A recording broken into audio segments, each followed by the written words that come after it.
இந்த பதிவில் என்னோட ஃப்ரெண்டோட வீட்டில் துளசி திருமணம் செஞ்சாங்க. அது எப்போ வரும் அப்படின்னு பார்த்தீங்கன்னா, தீபாவளி முடிஞ்சு அமாவாசை வரும்ல, அதுலேருந்து 12வது நாள் வந்து துவாதசி திதியில் தான் இந்த துளசி திருமணம் செய்வாங்க. இதை செஞ்சோம் அப்படின்னா நம்ம வீட்டில் திருமணம் ஆகாதவர்கள் இருந்தால் திருமணம் விரைவில் ஆகும், நம்ம நினைக்கிறது பலிக்கும் அப்படின்னு சொல்லுவாங்க. இந்த துளசி திருமணத்துக்கு என்ன சடங்கு இருக்குது அப்படிங்கிறத இன்னொரு பதிவுலையும், இதில் வந்து இதுக்கு என்ன பலகாரம் செய்யணும் அப்படிங்கிறதையும் நம்ம பார்க்கலாம்.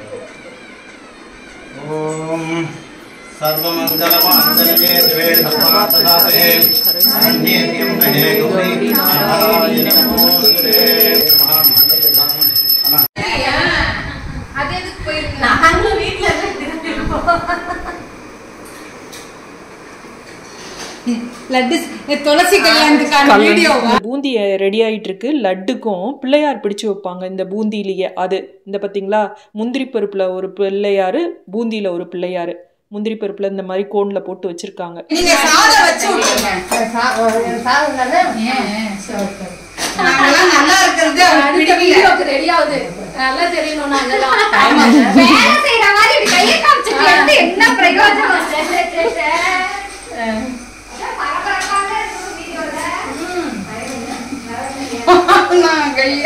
எங்க ஃப்ரெண்டு சசியக்கா ரொம்ப சுறுசுறுப்பா செய்வாங்க. பிக்சருக்கு வந்து பூந்தி ரெடி பண்ணிட்டு இருக்காங்க. இந்த பக்கம் அந்த சூடா இருக்காமா, பாகு சூடா இருக்கா, பாகு எடுத்து கொட்டிடலாமா?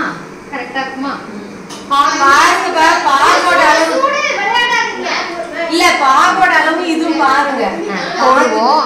இதை போட்டுட்டு ஒரு வழியா மிக்சர், லட்டு இதெல்லாம் ரெடி ஆயிடுச்சு. அதிர்சத்துக்கு மாவு பிசைஞ்சு உருட்டிட்டு இருக்காங்க. அடுத்து கைமுறுக்குக்கு வந்து என் ஃப்ரெண்டு லதா சும்மா குயிக்காக கடன்னு அப்படியே புழிஞ்சிருவாங்க கையிலேயே. இதெல்லாம் நல்லா பழகுனவங்களுக்கு தான் வரும். மட்டும் செய்யறத மட்டும் ஆளுங்களை காமிக்கிறாங்க. அவங்க எங்களெல்லாம் இப்போ எடுக்காதீங்க அப்படின்னு சொன்னதையும் எதுக்கு எடுத்து போடுறேன் அப்படின்னா, இதெல்லாம் ஒரு ஞாபகார்த்தம். ஒரு வருஷம் 2 வருஷம் கழித்து பார்க்குறப்ப ஒரு 4-5 ஃப்ரெண்ட்ஸ் எல்லாம் சேர்ந்து ஒரு ஃபங்க்ஷனை இது மாதிரி செய்கிறோன்னா அதை திரும்ப நினச்சி பார்க்குறப்ப ஒரு சந்தோஷமாக இருக்கும் அப்படிங்கிறதுக்காக தான் போட்டேன். எனக்கு அப்புறம் தான் யோசிச்சேன், இதுதான் நமக்கு தடங்களா ஒன்னொன்னா நமக்கு இப்படிலாம் காமிச்சிருக்கோம் அப்படி. அதே மாதிரி மாலை போடுறச்ச கூட நம்ம குருக்களா இருந்தா பூவை போட்டுட்டு வெயிட் பண்ணி சாமி பூவை கீழே உழுவுற வரைக்கும் வெயிட் பண்ணுவார்ல, தான் உத்தரவு கொடுத்துருச்சு, நல்லா இருக்கு போங்க அப்படி. ஒரு வழியாக கைமுறுக்கு, மிக்சரு, லட்டு, அதிர்சம், அப்புறம் அந்த பிள்ளையார் கோன்னு எல்லாம் செஞ்சுட்டு உட்காந்து ரிலாக்ஸாக பேசிக்கிட்டு இருந்தோம். பூ கட்டிகிட்டு இருந்தாங்க அவங்க. இதில் என்னென்ன சடங்கு இருக்குது அப்படின்னு இன்னொரு பதிவில் டீட்டெயிலாக நம்ம பார்க்கலாம்.